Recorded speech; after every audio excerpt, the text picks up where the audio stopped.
কাচ্চি বিরিয়ানি রান্না নিয়ে আমাদের মনের মধ্যে অনেক ভয় থাকে যে ম্যারিনেট করা মাংস সিদ্ধ হবে কিনা, আলু সিদ্ধ হবে কিনা। আপনারাই দেখে নিন আলুটি কেমন মোমের মতো সিদ্ধ হয়েছে, আর মাংসটি দেখুন কতটা জুসি ও নরম হয়েছে। হাত দিয়ে টানা মাত্রই খুলে আসছে, আর আঙুল দিয়ে এইভাবে চাপ দিলেই মাঝখান থেকে ভেঙে আসছে। চলুন সমস্ত রকম ভয় কাটিয়ে শুরু করা যাক আজকের কাচ্চি বিরিয়ানি রেসিপি। আসসালামু আলাইকুম, welcome back to my channel. যে যেখান থেকে আজকের আমার এই ভিডিওটি দেখছেন সবাইকেই আমার চ্যানেলে স্বাগতম। বিরিয়ানি রাঁধতে প্রথম যে উপকরণ লাগবে এটি মাংস। আমি এখানে 3 কেজি পরিমাণ খাসির মাংস নিয়ে নিয়েছি, আর খাসির মাংসের সাইজটা কিন্তু একটু বড় রাখতে হবে বিরিয়ানির জন্য। এখন যেটি করব, হাঁড়িতে পর্যাপ্ত পরিমাণ পানি নিয়ে এর মধ্যে পর্যাপ্ত পরিমাণ লবণ দিয়ে দেব। এই পানির মধ্যে খাসির মাংসগুলিকে আধা ঘন্টা ভিজিয়ে রাখবো। এতে করে খাসির মাংসের যে একটু গন্ধ থাকে সেটি চলে যাবে। ততক্ষণে আমি মাংসের জন্য মশলাটি রেডি করে নেব। এখানে যে উপকরণটি লাগবে সেটি বেরেস্তা। আমি এখানে বেরেস্তা বানিয়ে নেব। আমি এখানে 3 কাপের মতো বেরেস্তা বানাবো। গরম তেলের মধ্যে পেঁয়াজগুলি দিয়ে অনবরত নেড়ে নিতে হবে। নাড়া বন্ধ করলেই কিন্তু কোথাও পেঁয়াজ ব্রাউন হয়ে যাবে, কোথাও হবে না। এই যে দেখছেন বেরেস্তার কিছু কিছু সাদা অংশ আছে, এগুলোও যদি ব্রাউন হওয়া পর্যন্ত অপেক্ষা করেন তাহলে কিন্তু পেঁয়াজটি পুড়ে যাবে। বেরেস্তাটি হাত দিয়ে এইভাবে ছড়িয়ে রাখবো, এতে করে বেরেস্তাটি মুচমুচে থাকবে। এবার আমি এখানে 2 টেবিল চামচ পরিমাণ কেওড়া পানি নিয়ে নেব, আর এর সাথে দিয়ে নেব কিছুটা পরিমাণ জাফরান। এই জাফরানের মধ্যে আমি 1 টেবিল চামচ গোলাপ পানিও দিয়ে দেব, আর জাফরানটিকে এইভাবে ভিজতে দেব। আধা ঘন্টা হয়ে গেছে। এখন মাংসগুলিকে পানি থেকে তুলে নেব। পানি থেকে মাংসগুলিকে তুলে নেওয়ার সময় খেয়াল রাখতে হবে যেন কোনো পানি না থাকে। যতটুকু সম্ভব পানিটি নিংড়ে মাংসগুলি তুলে নেব। মাংসগুলি তুলে নিয়েছি, আর এই মাংসগুলির সাথে যে পানিগুলো আছে সেই পানিগুলো এমন কিচেন টাওয়েলের সাথে খুব ভালো করে মুছে নিতে হবে। একটু সময় নিয়ে করতে হবে। পানিগুলো খুব ভালো করে মুছে নিয়েছি। যে হাঁড়িতে মাংসটি মাখাবো সেই হাঁড়িতে মাংসটি নিয়ে নিয়েছি। এখন মাংসের জন্য মশলাটি রেডি করে নেব। আমি এখানে নিয়ে নেব 2 কাপ পরিমাণ টক দই, তারপরে নেব 1 কাপ পরিমাণ মিষ্টি দই। আপনারা চাইলে এখানে 3 কাপই টক দই ব্যবহার করতে পারেন, তবে টক ও মিষ্টি দইয়ের মিশ্রণে এই মাংসর টেস্টই খুব ভালো আসে। এখানে দিয়ে নিয়েছি 6 টেবিল চামচ আদা বাটা, 4 টেবিল চামচ রসুন বাটা। এখানে নিয়ে নিয়েছি 1 টেবিল চামচ চিলি সস আর 1 টেবিল চামচ টমেটো সস। গুঁড়া মশলার মধ্যে আছে 3 টেবিল চামচ গরম মশলা, 1 টেবিল চামচ জয়ফল গুঁড়া, 1 টেবিল চামচ লাল মরিচের গুঁড়া ও 1 টেবিল চামচ লবণ। আর জয়িত্রীটা আমি এমনি দিয়ে দিয়েছি। আর যে বেরেস্তা বানিয়ে রেখেছিলাম এখানে 3 কাপ পরিমাণ বেরেস্তা দিয়ে দিতে হবে। বেরেস্তাগুলিকে হাত দিয়ে এইভাবে ভেঙে নেব, এতে করে মাংসের টেস্টই খুব ভালো আসবে। এখন সব মশলাগুলি একসাথে মেশানোর পালা। এখানে আমি রাঁধুনির গরম মশলার গুঁড়া ইউজ করেছি। আপনারা চাইলে যে কোনো গরম মশলা গুঁড়া নিতে পারেন। এখন এই মশলাটিকে খুব ভালো করে মিশিয়ে নিতে হবে। মিশ্রণটি খুব ভালো করে মেশানো হয়ে গেলে আমি যে কেওড়া পানি, গোলাপ পানি আর জাফরান দিয়ে মিশ্রণটি বানিয়ে রেখেছিলাম সেটি এর মধ্যে দিয়ে নেব। আবারও এই মশলাটিকে খুব ভালো করে মিশিয়ে নিতে হবে।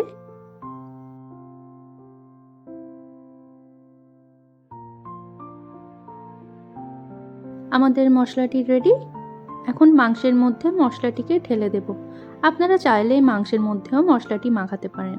মশলাটি মাখানোর পরে আপনারা একটু মুখে দিয়ে দেখে নিতে পারেন লবণ ঠিক হয়েছে কিনা। আমার কাছে লবণটি একটু কম মনে হয়েছিল, সেই জন্য আমি এখানে আধা টেবিল চামচ লবণ দিয়ে নিয়েছি।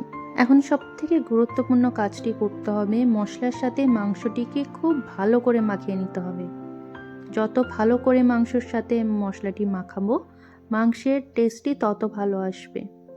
সেই জন্য নেড়ে চেড়ে খুব ভালো করে মশলাটি মাখিয়ে নেব। মাংসটিকে কম করে 4 ঘন্টা ম্যারিনেট করতে হবে। আজকে আমি 5 ঘন্টা ম্যারিনেট করব। তারপরেই অমন তুলতুলা জুসি মাংস পাবো। মাংসটিকে এইভাবে 5 ঘন্টা ম্যারিনেট করব, আর মাংসটিকে আমি কোনো ফ্রিজে দেব না, বাইরে রেখে দেব। এখন বিরিয়ানির আলুটি রেডি করে নেব। আলুগুলি মাঝখান থেকে 2 ভাগ করে কেটে নিয়েছি। এখানে 1 চা চামচ লবণ দেব, আর যে কোনো ফুড কালার আপনারা ব্যবহার করতে পারেন। আমি এখানে অরেঞ্জ ফুড কালার ব্যবহার করেছি। এখন আলুর সাথে এই কালারটিকে খুব ভালো করে মিশিয়ে নেব।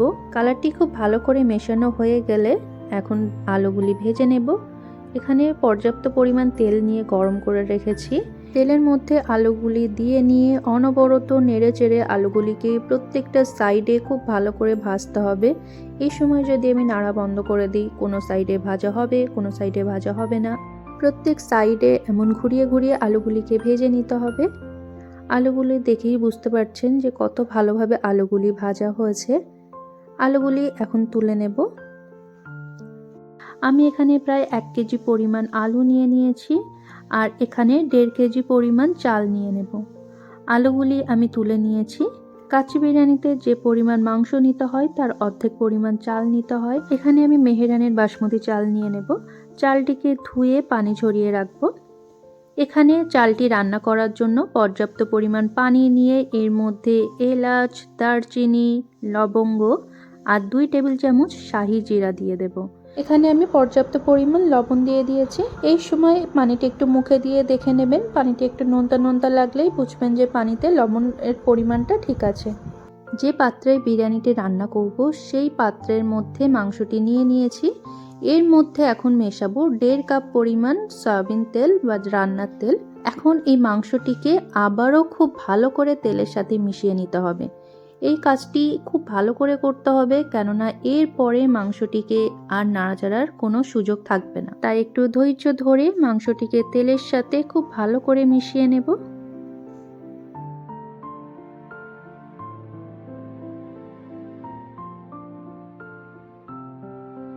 মাংসটি তেলের সাথে খুব ভালো করে মেশানো হয়ে গেছে। এর মধ্যে দিয়ে নেব ভেজে রাখা আলুগুলি দেওয়ার পরে এইভাবে হাত দিয়ে একটু চেপে দেব। নিশ্চয়ই খেয়াল করেছিলেন আলুগুলো কিন্তু আমি সিদ্ধ করে নিইনি, কাঁচা আলু ভেজে নিয়েছিলাম। আর এইভাবে মশলার মধ্যে একটু গেঁথে দিলে এই মশলাতেই আলুটি সিদ্ধ হয়ে যাবে। এখন এর মধ্যে দিয়ে নেব আলু বোখরা ও কিশমিশ। এরপরে দিয়ে নেব মাওয়া। আমি এখানে 250 গ্রাম মাওয়া নিয়ে নিয়েছি। এই 250 গ্রাম মাওয়া এই বিরিয়ানিতে ব্যবহার করব। বিরিয়ানিতে মাওয়া ও জাফরান কোনোভাবে স্কিপ করা যাবে না, এ দুটো অবশ্যই দিতে হবে। এর মধ্যে দিয়ে নেব পেঁয়াজ বেরেস্তা।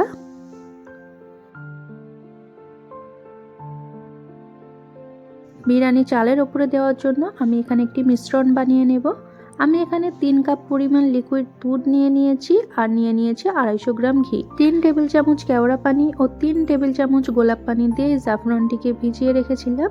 এখন এই জাফরানটি দুধের মধ্যে দিয়ে নেব। খুব ভালো করে মিশ্রণটিকে মিশিয়ে নিয়ে এক সাইডে রেখে দেব। এটি বিরিয়ানি রান্নার একদম শেষে লাগবে। এরই মধ্যে পানিটি ফুটে উঠেছে। এর মধ্যে ধুয়ে পানি ছড়িয়ে রাখা চালগুলি দিয়ে নেব। বিরিয়ানি রাঁধতে গেলে আমাদেরকে খেয়াল রাখতে হবে যেটুকু পরিমাণ চাল নেব তার 3 গুণ পরিমাণ যেন পানি থাকে, এতে করে চালটি ভালো ঝরঝরা হবে। খুব ভালো করে নিচে থেকে চালটিকে নেড়ে নেব যেন চালটি একটার সাথে একটা লেগে না যায়। আর দেখতেই পাচ্ছেন চালটি কতটুকু সিদ্ধ করতে হবে। একটা চাল চাপ দিয়ে দেখাচ্ছি, দেখুন চাপ দিলে এমন ভিতরে আঁশ থাকবে। চালটি রান্না হয়ে গেছে। এখন আমি এমন ছাঁকনির সাহায্যে চালটির থেকে খুব ভালো করে পানিগুলো ঝরিয়ে নেব। এই চালে কিন্তু কোনো পানি থাকলে হবে না, পানিটিকে খুব ভালো করে ঝরিয়ে নিতে হবে। আর যে মাংসটি রেডি করে রেখেছিলাম এর উপরেই চালগুলি দিয়ে নেব। এই চালে কিন্তু কোনো পানি নেই, খুব ভালোভাবেই পানিগুলিকে ঝরিয়ে নিয়েছি। এমন একটি হাতার সাহায্যে চালগুলি খুব ভালো করে বিছিয়ে নেব। এই লেয়ারের মধ্যে এখানে আলু বোখরা, কিশমিশ ও মাওয়া দিয়ে নেব।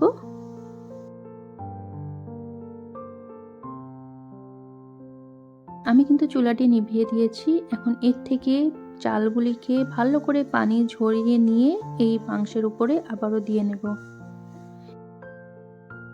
এতক্ষণ পর্যন্ত যারা আমার সাথে আছেন সবাইকে অসংখ্য ধন্যবাদ। আজকের রেসিপিটি আপনাদের কাছে ভালো লাগলে চ্যানেলটিকে সাবস্ক্রাইব করতে ভুলবেন না। সব চালগুলি দিয়ে নিয়েছি। এখন এর ওপরে আবারও কিছুটা পরিমাণ মাওয়া দিয়ে নেব। আর ওই যে মিশ্রণটি করে রেখেছিলাম দুধ, ঘি আর গোলাপ পানি, কেওড়া পানি দিয়ে, সেই মিশ্রণটি এখন এটার উপরে ভালো করে ছড়িয়ে দেব। চারিদিক থেকে ছড়িয়ে দিতে হবে। সব শেষে এটির মধ্যে দিয়ে নেব বেরেস্তা। বিরিয়ানিটি দেখতে সুন্দর হওয়ার জন্য আমি এখানে একটু ফুড কালার দিয়ে নেব। আপনারা চাইলে এটি স্কিপও করতে পারেন। এইবার ফাইনাল স্টেজ, হাঁড়িটিকে খুব ভালো করে সিল করে নিতে হবে। অফ ক্যামেরায় হাঁড়িটিকে খুব ভালো করে সিল করে নিয়েছি, কোথাও থেকে হাওয়া বার হওয়ার জায়গা নেই। আর এর উপরে আমি একটা নোড়া দিয়ে নেব যেন ঢাকনাটি উপরে উঠে না আসে। চুলাটিকে হাই হিটে দিয়ে 10 মিনিট রান্না করব। 10 মিনিট পরে চুলার আঁচটি একটু কমিয়ে নিয়ে নিশ্চয়ই বুঝতে পারছেন এটিকে আরও 40 মিনিট রান্না করব। 40 মিনিট পরে আঁচটি নিভিয়ে দেব। এখন বিরিয়ানির হাঁড়িটি খোলার পালা। নোড়াটি নামিয়ে নেব আর সাইড থেকে আটাগুলিকে কেটে নেব। এই সময় খেয়াল রাখতে হবে আটাগুলি কিন্তু খুব গরম থাকে। আমি খুব সাবধানে আটাগুলিকে কেটে নিচ্ছি।